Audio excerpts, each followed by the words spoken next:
기도하겠습니다. 잘 오셨습니다. 성령 충만하시고 승리하십시오. 예레미야 21장부터 진행되어지는 이야기는 남유다가 어떻게 해서 망하게 되었는가, 그 망하게 된 이유들을 이제 하나씩 설명하는 내용으로 담겨져 있는데, 21장의 내용은 지난주에 이렇게 말씀을 드렸어요. 이스라엘이 분명히 죄가 있음에도 불구하고 그 죄에 대한 회개함 없이 그저 하나님을 자기 목적을 이루려고 하는 수단으로 사용했다 이거예요. 그거에 대해서 하나님이 진노하셔서 이스라엘이 남유다가 멸망하게 되었다는 것이 21장의 내용이고, 22장에는 이제 다른 내용이 시작이 되어집니다. 그 내용을 말씀을 드리기 위해서 간단하게 예를 들도록 하겠습니다. A라는 사람이 있고요, B라는 사람이 있습니다. 이 두 사람이 동업을 하는 거예요. 동업을 하는데 이 두 사람의 가치관이 완전히 달라요. 예를 들어서 A라고 하는 사람은 사업을 하는데 그가 가지고 있는 가치 기준이 이익이에요. 이익. 그리고 B라는 사람은 이 사람이 가지고 있는 기준은 이익이 아니라 정직입니다.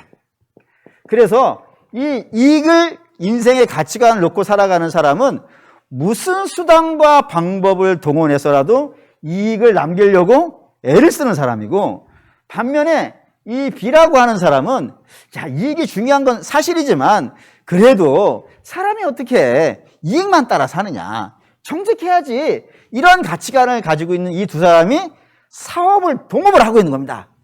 이게 동업이 될까? 어째 동업이 된다고 칩시다. 동업을 하는 거예요. 그래서 이 두 사람이 서로를 설득을 해야 돼. 하나의 사업이니까 서로 막 설득을 하는 거예요. 이익 중심으로 장사를 해야 돼. 또 이 사람은 아니야, 그래서 정직하게 살아야 돼. 이 사업이 깨지면 안 돼요. 끝까지 누군가 하나가 끌고 가야 돼요. 한쪽으로 끌고 가야 돼요. 그러면 이 두 사람 중에 누가 이길까요? 네? 누가 이길 것 같으세요? 정답! 센 놈이 이긴다 이거예요. 그렇지 않겠습니까? 이게 더 중요하다고 목숨 걸고 주장하는데, 이 사람은 이게 중요하긴 하지만 이러면 어떻게 되겠어요? 끌려가는 거예요, 이쪽으로. 반면에 이 사람은 이 중요해라고 하지만 이 사람이 날 죽여. 하고 이제 세게 나가면요, 이쪽으로 끌려오겠죠. 그래서 한쪽으로 끌려오면 이쪽은 포기되어야 되든지, 이쪽으로 끌려가면 이쪽은 포기되든지, 둘 중에 하나가 이루어질 거라 이겁니다. 네. 이런 관계를 가지고 지금 말씀을 드릴게요. 이 A라고 불리는 사람은 누구냐면 바벨론입니다. 바벨론. 다른 말로 말하면 세상이라고도 할 수 있습니다. 반면에 B는 누구냐면 이스라엘입니다. 이스라엘. 다른 말로 하면 성도가 되겠죠. 이 둘이 이 땅에 살고 있다 이거예요. 근데 이 바벨론이라고 하는 나라는 신이 마르둑이에요. 마르둑. 반면에 이스라엘은 여호와예요. 근데 이 마르둑이라고 하는 신은 이런 신이 있다는 게 아니고 이 사람들이 이런 믿음을 가지고 있다는 거예요. 마르둑이라고 하는 신은 어떤 거를 목표로 가지고 있냐면 이 세상의 영광이에요. 그러니까 이 신을 섬기면 세상에서 잘 된다 그러는 거예요. 그래서 잘 되는 쪽으로 몰아간다 이겁니다. 그래서 전쟁도 이기고 또는 정복도 하고 약탈도 해서라도 모든 방법을 동원해서라도 이 세상의 영광을 만들어내려고 하는 그런 신관을 가지고 있는 것이 바벨론이고 세상이라 이거예요. 반면에 여호와는, 하나님은 그런 것에 대해서 중요하게 여기지 않죠. 하나님이 가장 중요하게 여기는 건 뭔가요? 거룩이지. 세상의 영광을 누리지 못하는 한이 있더라도 성도는 절대로 포기할 수 없는 것이 거룩입니다. 그래서 이 두 가지를 가지고 이 둘이 치고받고 싸우는 거예요. 이 싸움을 우리는 영적 전쟁이라 한다 이겁니다. 이 전쟁에서 누가 이기겠냐 이거예요. 센 놈이 이긴다 이거예요. 근데 지금 저와 여러분이 읽고 있는 이 예레미야 시절에는 어느 쪽이 더 셌을까요? 이쪽이 센 거예요. 그러니까 세상이나 바벨론은 언제나 일정하게 세상을 향한 이 땅의 영광에 대한 목마름이 있어요. 그래서 사람들 붙잡고 당신 왜 사십니까? 그러면 자고로 인류가 처음 시작했을 때부터 지금까지 또 앞으로도 세상 끝날까지 이 세상에 있는 사람은 단 하나의 목적이에요. 어떻게 해서든지 갖는 거, 어떻게 해서든지 세상의 영광을 누리는 거, 그거 하나를 위해서 잠도 안 자고 졸지도 아니하시고 이분들도 쉬지도 아니하시고 부지런히 이 땅을 추구한단 말이에요. 그러면 이스라엘은요, 하나님의 백성은 이들의 못지않게 이쪽을 추구하는 힘이 강해야 되지 않겠어요. 그래야 안 끌려가고 오히려 끌고 올 수 있지 않겠습니까? 근데 이때 이스라엘은 이 힘이 현격하게 떨어져 있는 거예요. 그러니 세상에 향한 열망이 불타오르는, 지금 세계를 정복해야겠다고 막 목마름이 가득한 바벨론과 하나님을 향한 믿음이 대충 되어져 버린 이 둘이 싸웠으니까 누가 이기겠냐 이거예요. 이쪽이 이긴다 이거예요. 그 이야기를 오늘 성경에 하고 있습니다. 한번 좀 자세히 보시죠. 3절 읽겠습니다. 여호와께서 이와 같이 말씀하시되 너희가 정의와 공의를 행하여 탈취당한 자를 압박하는 자의 손에서 건지고 이방인과 고아와 과부를 압제하거나 학대하지 말며 이곳에서 무죄한 피를 흘리지 말라. 여기 이제 정의와 공의가 등장했는데 정의가 무엇이고 공의가 무엇이고 이렇게 나누는 건 별 의미가 없어요. 그냥 정의나 공의는 하나 묶음으로 딱 묶어가지고 하나님의 뜻이라고 생각하면 됩니다. 그 하나님의 뜻이 정의와 공의로 등장하는 거예요. 그리고 정의와 공의를 한 단어로 표현한다 그러면 그게 거룩이 됩니다. 그러니까 성도는 이렇게 살게 되어 있는 거예요. 하나님이 이렇게 살라고 불렀다 이거예요.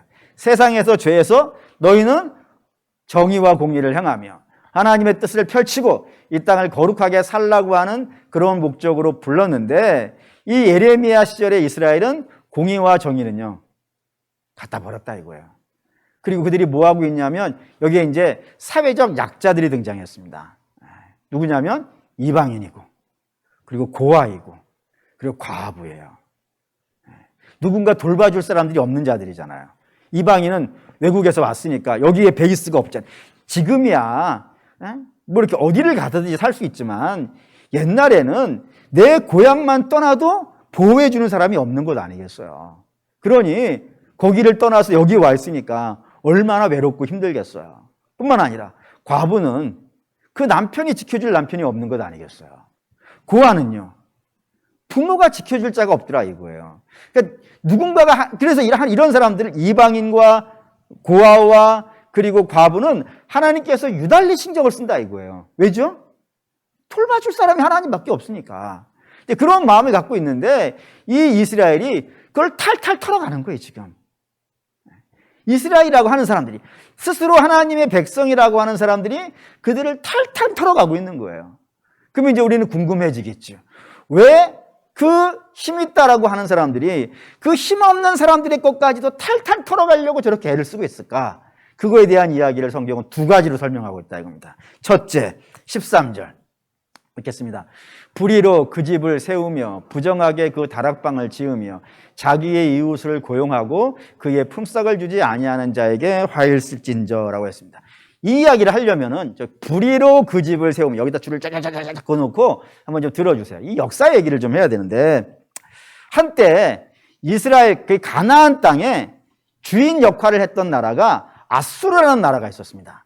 아수르 하면 떠오르는 왕이 하나만 있으면 돼요. 그게 누구냐면 사네립. 예루살렘에 쳐들어와가지고 히스기야 때 벌벌벌 떨게 했던 어쨌든 막강한 그리고 북이스라엘을 멸망시켰던 나라가 아수르거든요. 그러니까 이 가나안 지방의 최고의 권력자는 아수르라는 나라였어요. 근데 이 아수르가 정권을 잡고 있는 동안에 가장 배알이 들렸던 나라가 하나가 있어요. 혹시 아실까? 애굽이에요. 애굽이 아주 배 아파했어요. 왜냐하면 역사와 전통으로 봤을 때는 어디가 더 명분인 거예요? 애굽이에요. 애굽은 세계 문명 발상국이잖아요.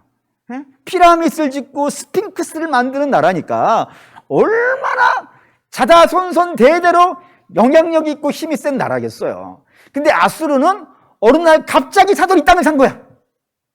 그러니 전통 국가가 열받는 거죠. 근데 아수르가 워낙 세니까 그 밑에서 찍소리 못하고 살고 있었으니 얼마나 배가 아프고 얼마나 자존심 상하고 막 그러겠냐 이거예요. 언젠가 내게 한번 기회만 오면 한 칼에 내가 날려버릴 텐데 지금은 기회가 없네 라고 하고 있단 말이에요. 그러던 차에 아수르가 기울어지기 시작한 거예요. 세상의 모든 나라는 다 그래요. 떠오를 때가 있으면 기울을 때가 있고 그냥 그렇다 이거예요. 그러니까 아수르도 때가 차가지고 이제 기울어지고 있는 때가 되니까 이 애굽의 왕 느고가, 바로 느고가 기회가 왔다 이거예요. 우리 조상들이 그렇게 오랫동안 저 아수르가 기울어지기만 하면 쳐들어가 가지고 그동안의 한을 내가 풀어버리려고 했는데 기회가 없었는데 드디어 기회가 왔다 해가지고 느고가 군사를 일으켜요. 아수르를 한번 붙기 위해서. 근데 문제는 이 느고가, 애굽이 아수르를 치러 가려면은 반드시 지나가야 한다는 나라가 하나가 있는 거예요. 안 지나갈 수가 없어. 그 길이 거기니까. 길이 거기 하나밖에 없어요. 그러니 그 길을 지나가야 돼. 그 나라가 어디겠어요? 그게 이스라엘이에요. 그러니 누구가 싸우러 가는데 뭐 누구한테 신고하고 가겠습니까? 군대를 일으켜가지고 이스라엘로 들어온 거예요. 그러니 그 당시에 남유다의 왕이 있으니 그 왕이 유명한 왕입니다. 남유다의 마지막 불꽃이라고 불리는 요시야. 요시야 왕이 우리나라에 우리가 비록 가난하고 힘이 없고 뭐 싸울 만한 능력이 없지만 그럼에도 불구하고 우리 집에 들어왔단 말이에요, 적이. 그러면 어떻게 하시겠어요? 우리 사랑하는 남신도 여러분, 어떻게 하시겠습니까? 내가 힘이 없지만 그래도 우리 집에 강도가 들어와가지고 다 걷어가려고 그러는 거예요. 그러면은 이쪽에 뭐가 있고요? 이쪽에 통제하겠습니다. 알아서 가져가세요. 이럴 사람이 어디 있겠어요? 붙자라고 붙어야지. 그러니까 요시야도 군대를 거느리고 나왔어요. 나와가지고 이 애굽의 느고하고 남유다의 요시야가 딱 만난 곳, 그곳이 바로 무깃도라고 하는 곳입니다. 무깃도가 뭔지 잘 모르시겠는 분은 요한계시록의 아마겟돈을 생각하시면 됩니다. 무깃도의 헬라어 버전이 아마겟돈이고 아마겟돈의 히브리식 발음이 무깃도예요. 하여튼 그 유명한 장소에서 이 둘이 만났어요. 그리고 붙었지. 붙었는데 어떻게 됐겠어요? 애굽이 이기지. 어떻게 남유다 그 조그마한 나라가 이스라엘 전체 12지파가 다 가지고 있는 땅을 합쳐도 우리나라의 3분의 1밖에 안 돼요. 근데 그것도 반 나눠졌는데 반도 딱 5대5로 나눈 것이 아니라 조금 가지고 있으니 뭐 남유다 정도의 사이즈는 전라북도만도 안 될 것 같아. 그 정도의 나라가 애굽하고 붙었으니 어떻게 이기겠어요? 아주 처참하게 칩니다. 져서 그때 요시야 왕이 거기서 죽습니다. 남유다 왕이 없어져 버린 거예요. 근데 남유다에서 이제 왕을 세워야겠죠.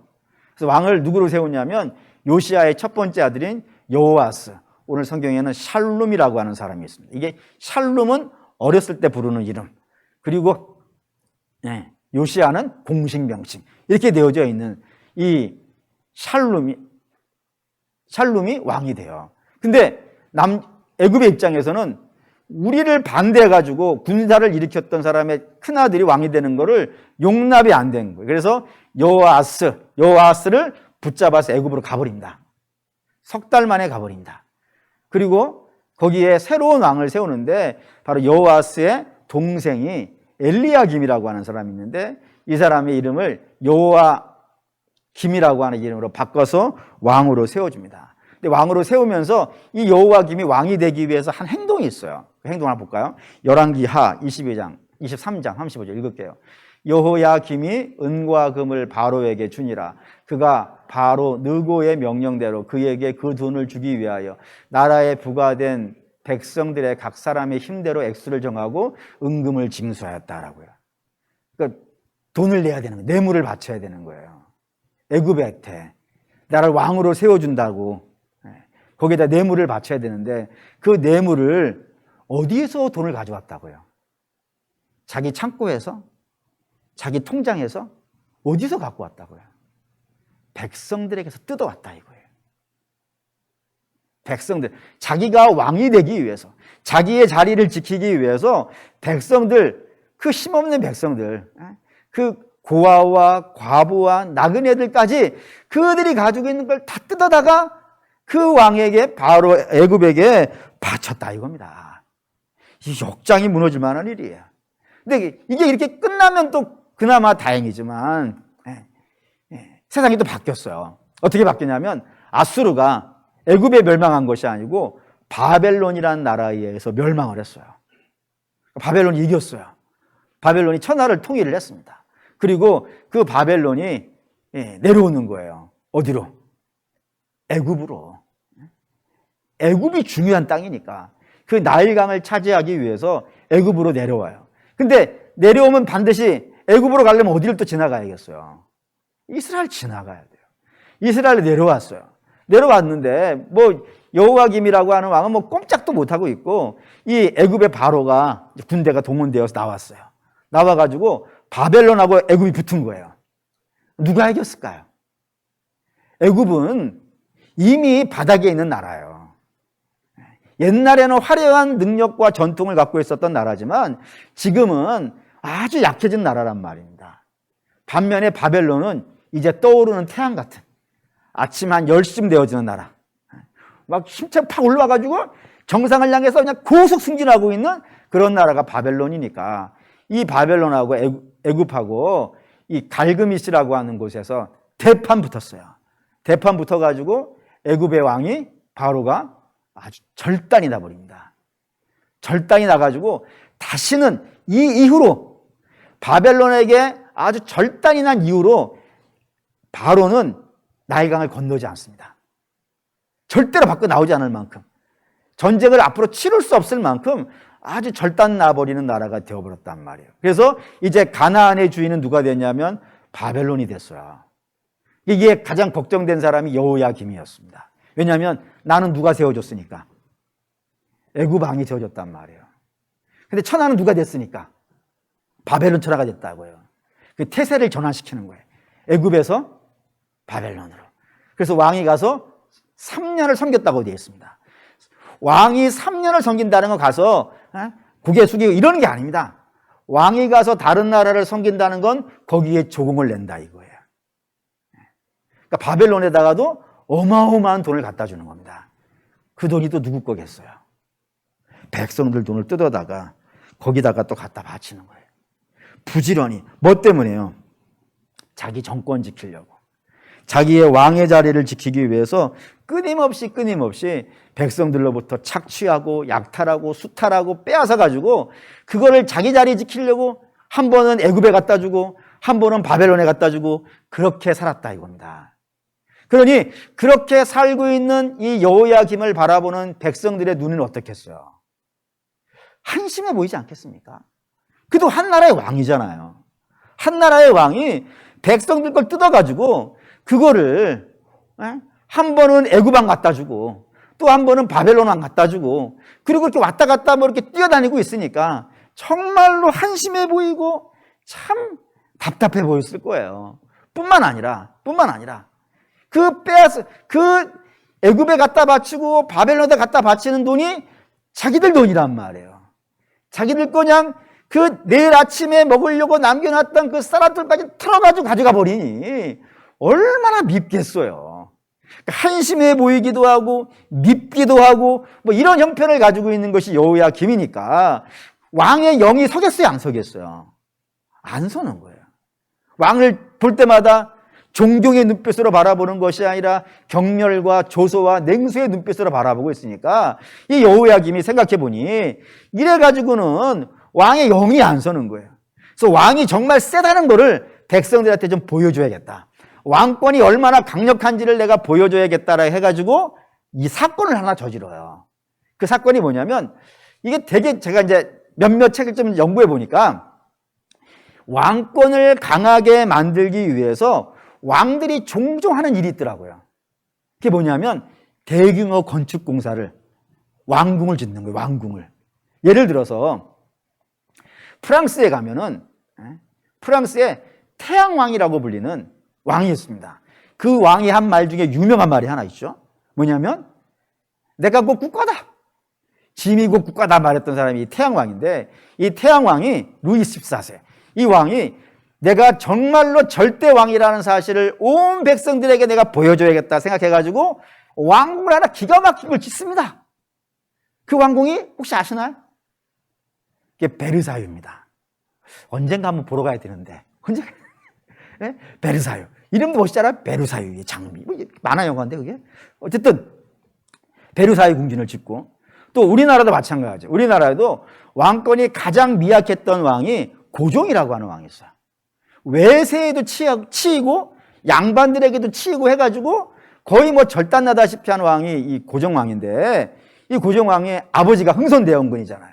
이 흥선대원군이 가만히 보고 있으니까 이래가지고는 왕의 영이 안 서겠는 거예요.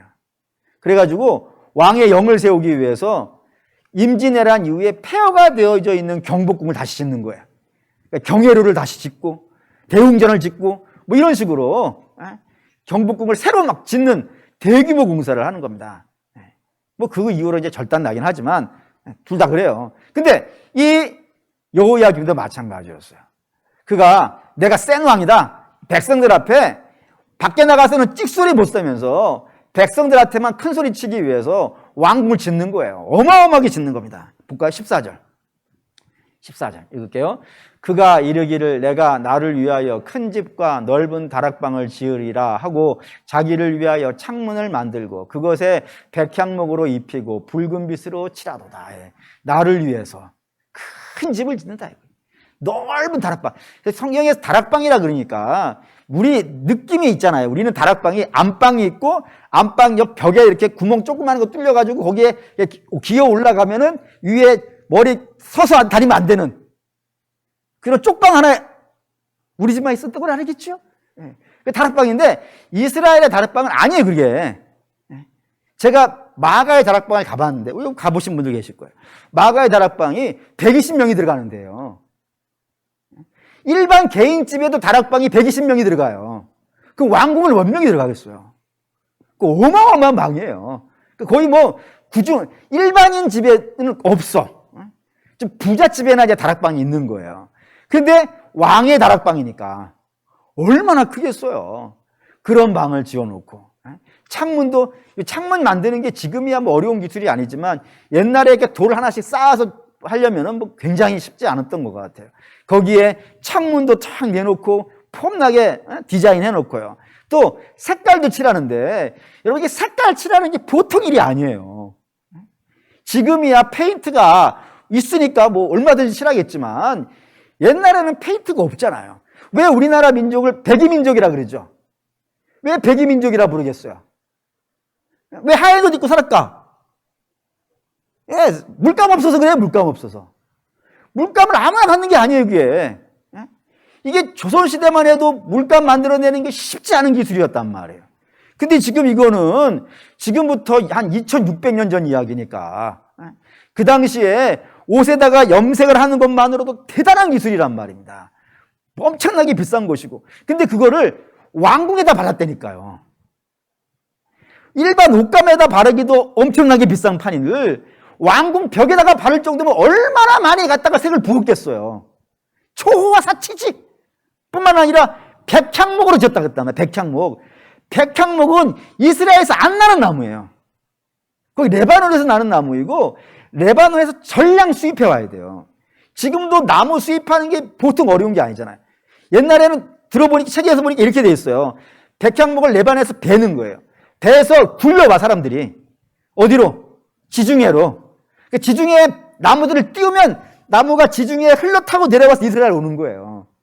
그러니까 얼마나 그게 비싸고 얼마나 힘들겠어요. 운송하는 것이. 그렇게 해가지고 뭐를 지었다고요? 자기 왕궁 지었다 이거예요. 그렇게 지어서 뭐 하려고요? 내가 이만큼 센 왕이야. 내가 이만큼 대단한 왕이야라는 걸 자랑하기 위해서. 그래서 백성들 앞에 자기의 폼나는 걸 하기 위해서 그렇게 했다 이거예요. 이거에 대해서 하나님이 진노하시는 거예요. 국가 위기예요, 지금은. 그렇지 않습니까?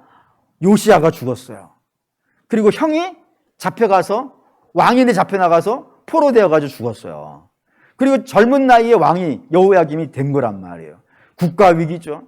근데 그 국가 위기를 타개하기 위해서 겨우 하는 행동이 백성들 돈 뜯어다가 이쪽 나라 바치고 저쪽 나라 바치고 그리고 백성들 돈 뜯어가지고 자기 집 짓고 있는 그런 것으로 자기 자리를 지키려고 하고 자기의 영광을 지키려고 하는 그 모습이 하나님 보시기에 너무 복창 터지는 거예요. 그건 누구나 하는 거예요, 누가. 그건 공의나 정의를 모르는 사람들. 하나님이 겁나지 않는 사람들. 그냥 자기 하나 영광을 위해 살아가는 저 열방이나 세상에서는 그렇게 할 수 있지. 물론 세상에서도 그렇게는 안 한단 말이에요. 근데 그것을 공의와 정의를 가지고 있다라고 하는 하나님의 백성들이 그렇게 하고 살아가고 있으니 하나님께서 너무너무 화가 나신 거예요. 그래서 이렇게 말씀하세요. 15절 읽겠습니다. 내가 백향목을 많이 사용하여 왕이 될 수 있겠느냐? 내 아버지가 먹거나 마시지 아니하였으며 정의와 공의를 행하지 아니하였느냐? 그때 그가 형통하였느니라.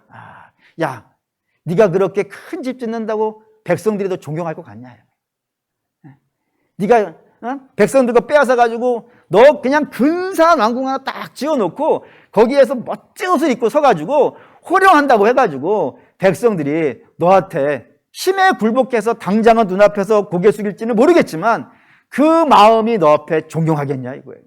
굴복하겠느냐. 그러면서 하신 말씀이 니네 아버지는 안 그랬다 이거예요. 니네 아버지 누구예요? 요시야. 얘기를 해버렸네. 질문을 하고 싶었는데 그래서 질문을 합시다. 여호야김의 아버지가 누구예요? 어떻게 하셨어요? 쉽지 않은 건데.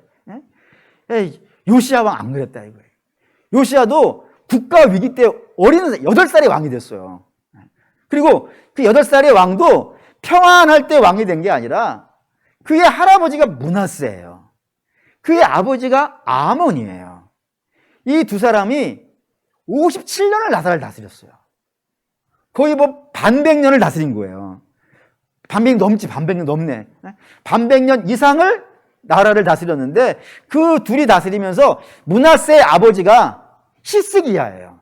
히스기야가 세워놨던 믿음의 전통을 므낫세와 아몬이 57년간 다 무너뜨렸어요. 다 무너뜨리고 막 자식을 불 속에 집어넣고 우상 숭배하고 57년을 그렇게 했으니까 완전히 밑둥까지 무너져가지고 결국에는 므낫세와 아몬이 망가뜨린 나라를 요시야가 회복을 못해요. 그 정도로 철저하게 무너져버린 그런 나라를 8살짜리가 물려받았단 말이에요. 어마어마한 위기예요. 근데 그 위기 때 요시야가 자기 왕궁 안 지었다 이거예요. 백성 수탈하지 않았다 이거예요. 그 어떻게 했냐면 이렇게 됐다고 됐습니다. 열왕기하 22장 5절 6절 읽을게요. 여호와의 성전을 맡은 감독자의 손에 넘겨 그들이 여호와의 성전에 있는 작업자에게 주어 성전에 부서진 것을 수리하게 하되 요시야 왕이 처음에 왕이 되고 나서 6절도 있죠. 곧 목수와 건축자와 미장이에게 주게 하고 또 제목과 다듬은 돌을 사서 그 성전을 수리하게 하라라고요. 그가 왕이 되고 나서 그 8살짜리 왕이 되고 나서 제일 먼저 한 일은 성전을 보수하는 일이었다 이거예요. 왜 보수를 해야 되죠? 57년간 문이 닫혀 있었거든요. 57년간 예배가 없었던 거예요. 이 성전도 상상해 보세요. 이 성전을 문을 57년간 닫아놓은 거예요. 그럼 이게 다 어떻게 됐을까요? 이 방음벽 다 떨어지고 이 전등 다 나가고 거미줄 잔뜩 쳐져 있고 의자 같은 것도 다 이렇게 곰팡이 피고 녹슬어가지고 앉으면 부서지고 막 그러지 않겠습니까? 물론 우리 여신도들이 앉았을 때는 절대로 부서질 일이 없겠지만 그렇지 않겠습니까? 다 부서지고 막 망가졌을 거란 말이에요. 그 상태로는 예배가 될 수가 없을 거예요. 그래서 예배를 드리기 위해서는 문을 열고 성전을 보수하는 그런 일을 했고 그 다음에 22장 8절 읽겠습니다. 대제사장 힐기야가 서기관 사반에게 이르되 내가 여호와의 성전에서 율법책을 발견하였노라 하고 힐기야가 그 책을 사반에게 주니 사반이 읽으니라. 그렇게 성전을 청소하고 정비하고 보수하다가 거기에서 하나님 말씀을 발견했다 이거예요. 그 말씀이 신명기예요. 그 신명기를 읽는 거예요. 신명기를 읽으면서 22장 10절에 11절 읽을게요. 또 서기관 사반이 왕에게 말하여 이르되 제사장 힐기야가 내게 책을 주더이다 하고 사반이 왕의 앞에서 읽음에 왕이 그 율법책의 말을 듣자 곧 그의 옷을 찢으니라 라고 책을 주고 그 책을 읽었어요. 왕 앞에서. 왕이 그것을 읽으면서 들으면서 읽어주는 걸 들으면서 자기 옷을 찢는 거예요. 왜요? 우리가 왜 이렇게 나라가 망가졌는가? 왜 이렇게 심각한 위기가 우리에게 임하였는가? 그것은 다름 아니라 저 율법책에 있는 말씀대로 우리가 살지 않았기 때문에 하나님께서 우리에게 진노하셔서 이렇게 위기를 만났구나 하면서 자기가 백성들을 우리 왕들이 우리 할아버지와 우리 아버지가 제대로 나라를 이끌지 못하여서 이렇게 나라가 기울어졌고 백성들이 이렇게 고통받게 되었구나라고 하면서 자기의 죄를 찢으면서 하나님께 회개하는 장면이라고 되어져 있고, 그 다음에 23장 2절 3절 읽겠습니다. 이에 왕이 여호와의 성전에 올라가매 유다 모든 사람과 예루살렘 주민과 제사장들과 선지자들과 모든 백성이 노소를 막론하고 다 왕과 함께 한지라. 왕이 여호와의 성전 안에서 발견한 언약의 책 모든 말씀을 읽어 무리 귀에 들리고, 왕이 단 위에 서서 여호와 앞에서 언약을 세우되 마음을 다하고 뜻을 다하여 여호와께 순종하고 그의 계명과 법도와 율례를 지켜 이 책에 기록된 이 언약의 말씀을 이루게 하리라 하매 백성이 다 그 언약에 따라리로 하니라. 그리고 자기만 읽은 것고 자기만 은혜 받은 것이 아니라 백성들 앞에 가서요 읽어주었다고요. 그리고 백성들 선포하는 거예요. 야, 우리 이렇게 살합시다. 이제 이렇게 삽시다. 이렇게 살아야 됩니다. 그래야 우리가 회복이 되어지지, 여기서 벗어나면 더 이상 희망이 없습니다 라고 얘기해서 뭐 얘기를 했다면 받긴 했지만 저 백성이 저렇게 살았으면 문제가 안 됐겠죠. 근데 왕은 저렇게 애를 쓰는데 백성은 끝까지 못 쫓아오게 되기도 했고, 그 다음에 뭐를 하냐면은 22장 25절 7절 23장인데 23장 좀 볼까요? 23장 봐야 되니까 열왕기 하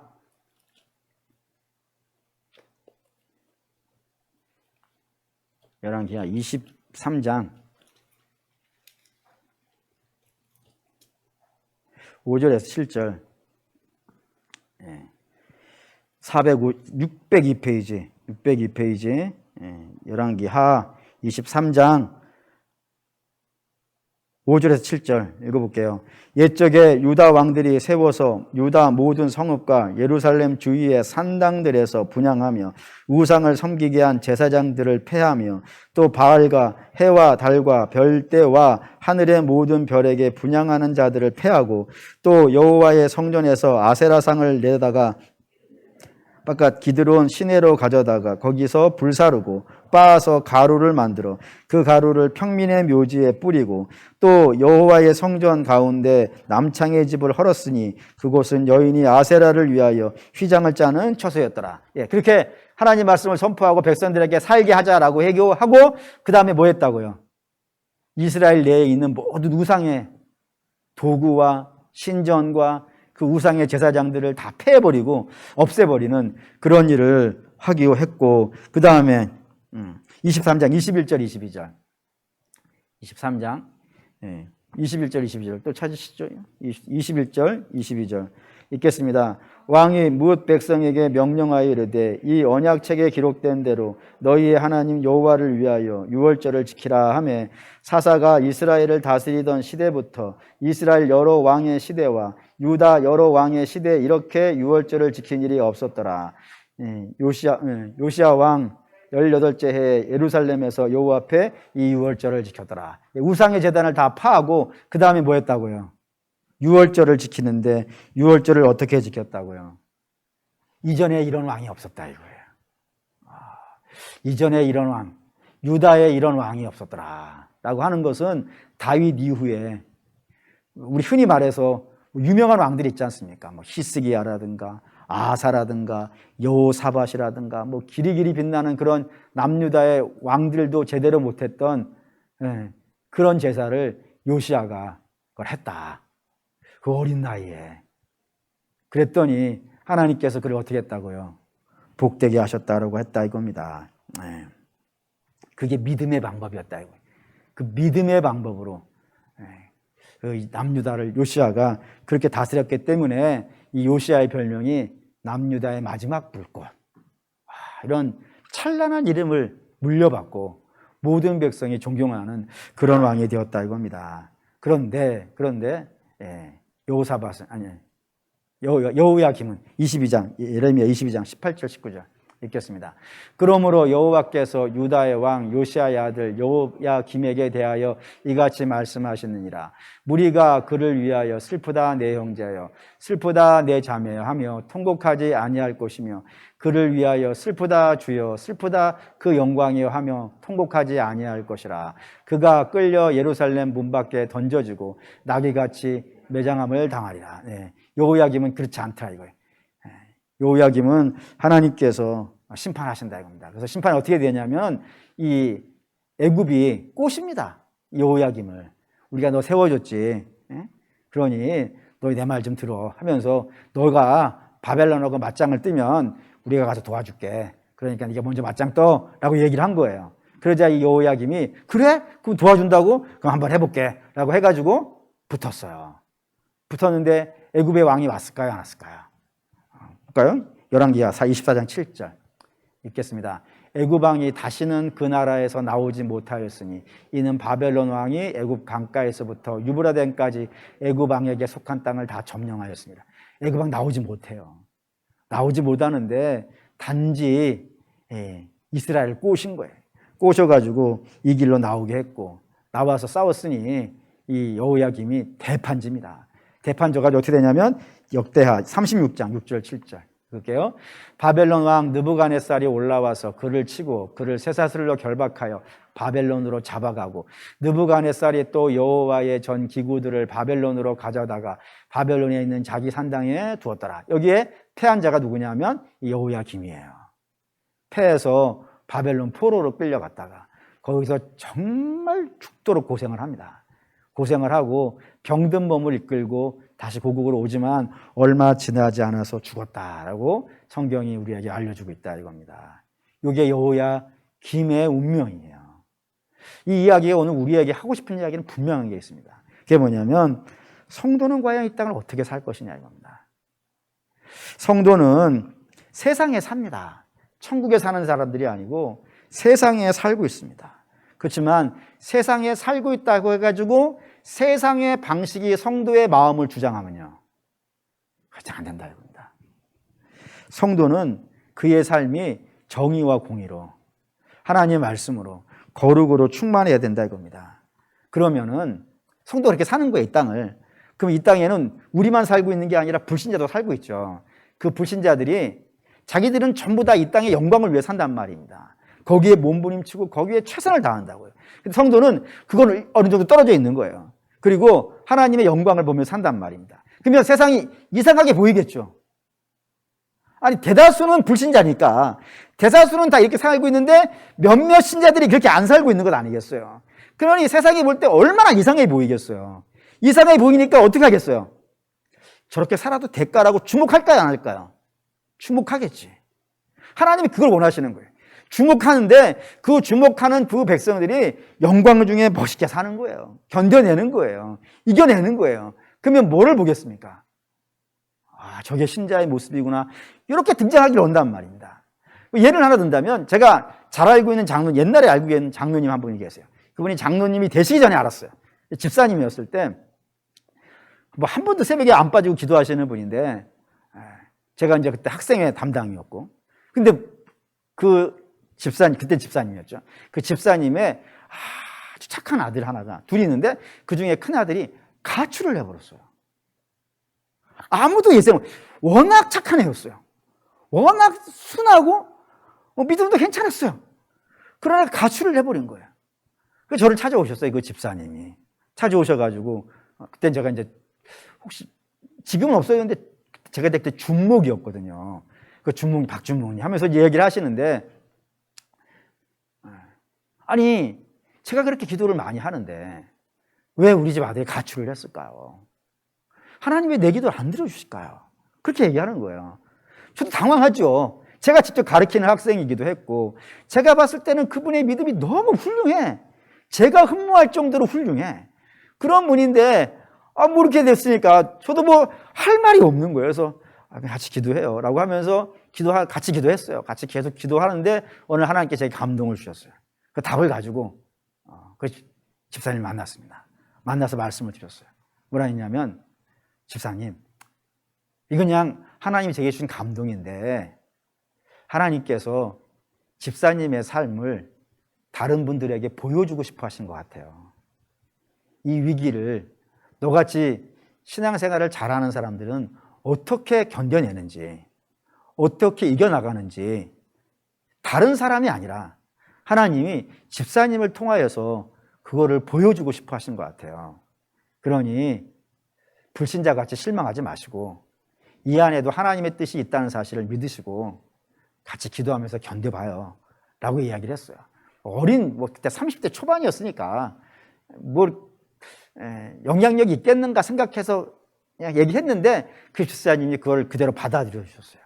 그래서 같이 계속 기도하고, 저는 걔 찾아다니고, 뭐 이랬죠. 그러다가 며칠 지나고 나니까 그 애기가 집에 들어왔어요.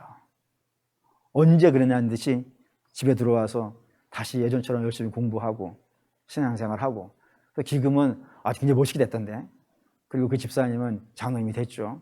그럴 수밖에 없어요. 모두가 봤어요. 위기를 견뎌내는 힘을. 하나님 믿는 사람들은 위기가 왔을 때 저렇게 견뎌내는구나. 그걸 보여줘 버렸어요. 그러니 다른 분들이 그분을 존경하지 않을 수 없었을 것이고, 그 결과 그분이 장로님이 되어서 지금도 뭐 잘 사역하고 있습니다. 하나님께서 당신의 백성들에게 이 통하여서 이 세상에 보여주고 싶으신 것이 이런 것이 아닐까요? 하나님 그렇습니다. 사랑하는 우리 믿음의 성도 여러분, 우리는 이 땅에 삽니다. 이 땅에 살 때 때로는 잘 될 때가 있어요. 그것도 하나님이 주시는 거예요. 근데 그 잘 될 때 조심하셔야 됩니다. 왜냐하면 세상 사람들은 잘 되잖아요. 그럼 교만해져요. 내가 세상에서 제일 높은 사람인 것처럼 목에 힘들어가고 다른 사람들 다 아래로 내려다보고 뭐 이렇게 살아요. 근데 성도는 그렇게 잘 되었을 때에도 교만할 수가 없어요. 왜죠? 나의 나된 것은 하나님의 은혜라. 하나님이 어떤 이유가 있으셔가지고 이렇게 나를 세워주신 것인데, 내가 거기서 하나님의 뜻은 발견하지 못하고 자기 혼자 자랑하고 교만하고 높이고 뻐기고 그러면은 하나님이 높여주신 이유가 없지 않습니까? 그러니 더 기도하는 거예요. 하나님, 왜 이때 저를 이렇게 하게 해주셨을까요? 뭘 하기 위함일까요? 라고 기도하면서 그 뜻을 발견하는 것이 성도의 모습이고, 반대도 있죠, 당연히. 때로는 뭐 경험해 보신 분도 계시겠지만 오늘 하루가 너무 힘드신 분도 있으실 겁니다. 세상 사람들이 이렇게 힘들면 절망하죠. 절망이 심하면 죽기도 합니다. 근데 성도는 그럴 수가 없는 거예요. 왜냐하면 이 안에도 하나님 뜻이 있다 이거예요. 지금은 잘 모르겠어요. 그렇지만 분명히 하나님께서 나를 통하여서 이 땅에 드러내고 싶어 하시는 이야기가 있고, 그리고 이 고난과 어려움의 시간이 지나고 나면은 우리 하나님이 우리를 푸른 풀밭과 실만한 물가에 눕히시지 않겠습니까? 그 소망이 있는데, 그 소망을 이럴 때 쓰는 말이 있어요. 이럴 때 쓰는 말이 히든을 까봐야 되지 않겠습니까? 저만 알고 있는 이야기 같은데.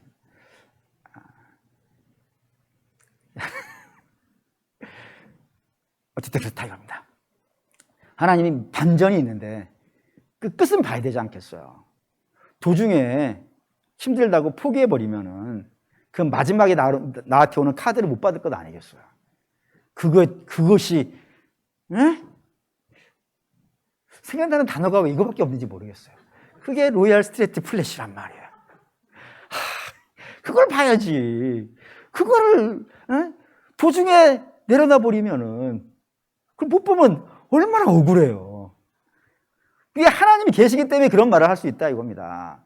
그러니 포기할 수 없죠. 그렇게 사는 거예요. 이렇게 성도는 그렇게 사는 거예요.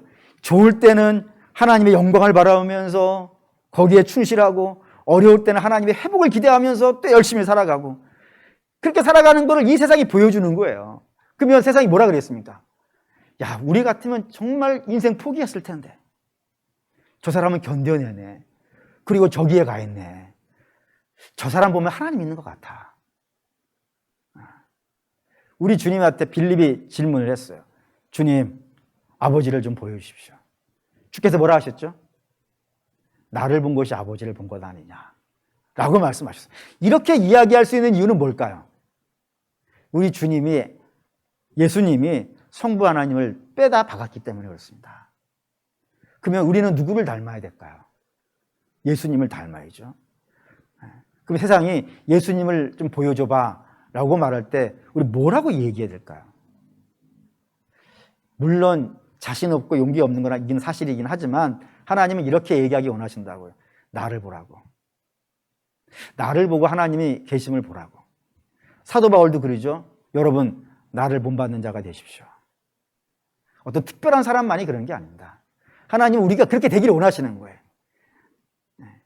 그래야죠. 그게 제사장의 삶 아니겠어요.